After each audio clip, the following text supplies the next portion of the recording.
طولنا اول خو علی شیر خدا رضی اللہ عنہ دا حضور صلی اللہ علیہ وسلم مبارک ولادت با سعادت شوئے دی عام الفیل پکال باندے ہتیانو چکوما دا اغباندی چکم دے دا بیت اللہ شریف باندے دا حملے کم اغا صورت فیل علم تر کیف فعل ربک بی اصحاب الفیل دیتا واقعات فیل ویلکگی او دا کال تا عام الفیل ویلکگی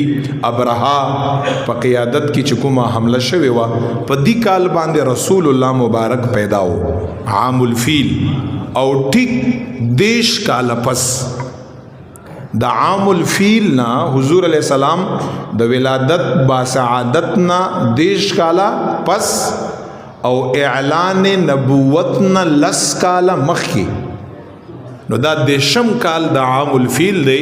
حضور مبارک اعلان نبوت تا لس کالا پاتیو چی علی شیر خدا پا مکہ مکرمہ کی دا ابو طالب سے پکور کس طرح گے وہ کھڑا ہونے دے مبارک پیداش دیم پا 63 سال کی شہید شوئے دی لس کالی دا اعلان نبوت نمخ کی شو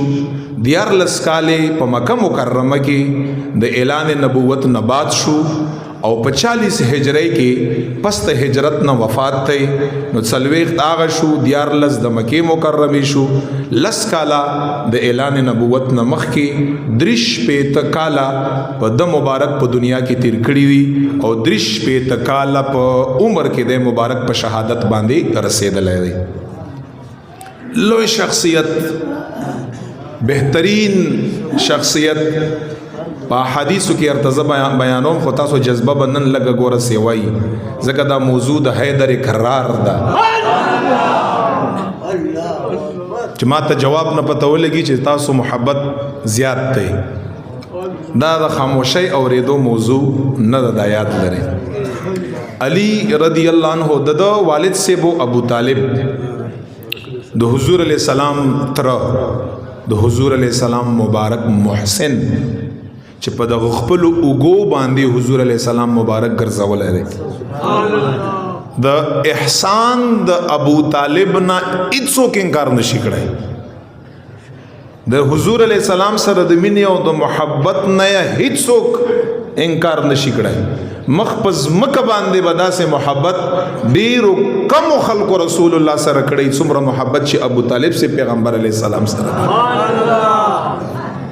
د زمون د ایمانیاتونا دا یاد لري دا ایمان باندې خبره ده چې یاره ایمان والا وو کی ایمان والا نو مونږ اهل سنت و جماعت دا عقیده ده چې په ایمان د ابو طالب سیب کی سکوت ته خاموشی دا دواړه طرفونو نه دلایل موجود دي څوک یو له ترجیح ورکي څوک بل لا زمونږ په نس باندې سکوت ته دا د زمونږ د ایمانیاتو نه د قیامت په ورځ باندې موتانه الله تعالی د دې خبرې تپوس نکا خو د حضور علیہ السلام محسن وو د حضور علیہ السلام وفادار وو حضور علیہ السلام سره بی پناہ محبت کونکای وو دیکھی محسن انسانیت او محسن رسالت وو نو دی وجنا دا هغه په حق له خاموشي سکوت د ازماو پتا باندې فرض او لازم ده والدہ مبارکہ یا رضی اللہ عنہ یو خزه تیر شوی دا چې تاریخ پاغه باندې گواه دی چې د مکی مکرمه نه په خزو کې ټولو نه اول هجرت رسول الله سره چا کړی هغه فاطمه بنت اسد علی شری خدا مبارک مور مبارک ولس کالیا د پیغمبر علیہ السلام مبارک په دغه غیک کې پرورش کړی دی ولس کال او حضور علیہ السلام مبارک چې کله وفات شو په کوم الفاظ باندې اللهم اغفر لامي خدای از ما مور مبارک ته بخنه وکړي نبی علیہ السلام فرمایي بالکل پاغا ولو زنانو کې ما فاطمه بنت اسد بن هاشم دا د مور طرف نم هاشمیو یو پاک دامن خزا صحابیہ ولس کال د پیغمبر صلی الله علیه وسلم پرورش کړی دی او غیرت په دې مبارکه کې او حمیت په دې مبارکه کې او نبی علیہ السلام سره الفت بده او احادیث ارتوای مرست بیا یو حدیث ارته دې په بابت کې موای مداد علی شیر خدا مبارک مور مبارک او جنت البقیع کې دفن دا رضی الله عنها یو لوی صحابیہ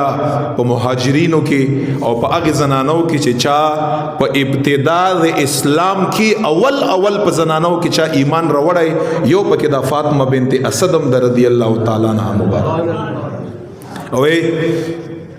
رسول الله مبارک سره چې چا وفاداری کړي حضور علیہ السلام په دنیا کې مر سره وفا کړي په قبر کې به مر سره وفا کا په حشر کې او په جنت کې به د رسول الله مبارک په معیت او په دوستانه کې هدایت دا د مبارک غیرتی مور ده مور مبارکه پاک مور مبارکه د علی شیر خدا رضی الله عنه علیه السلام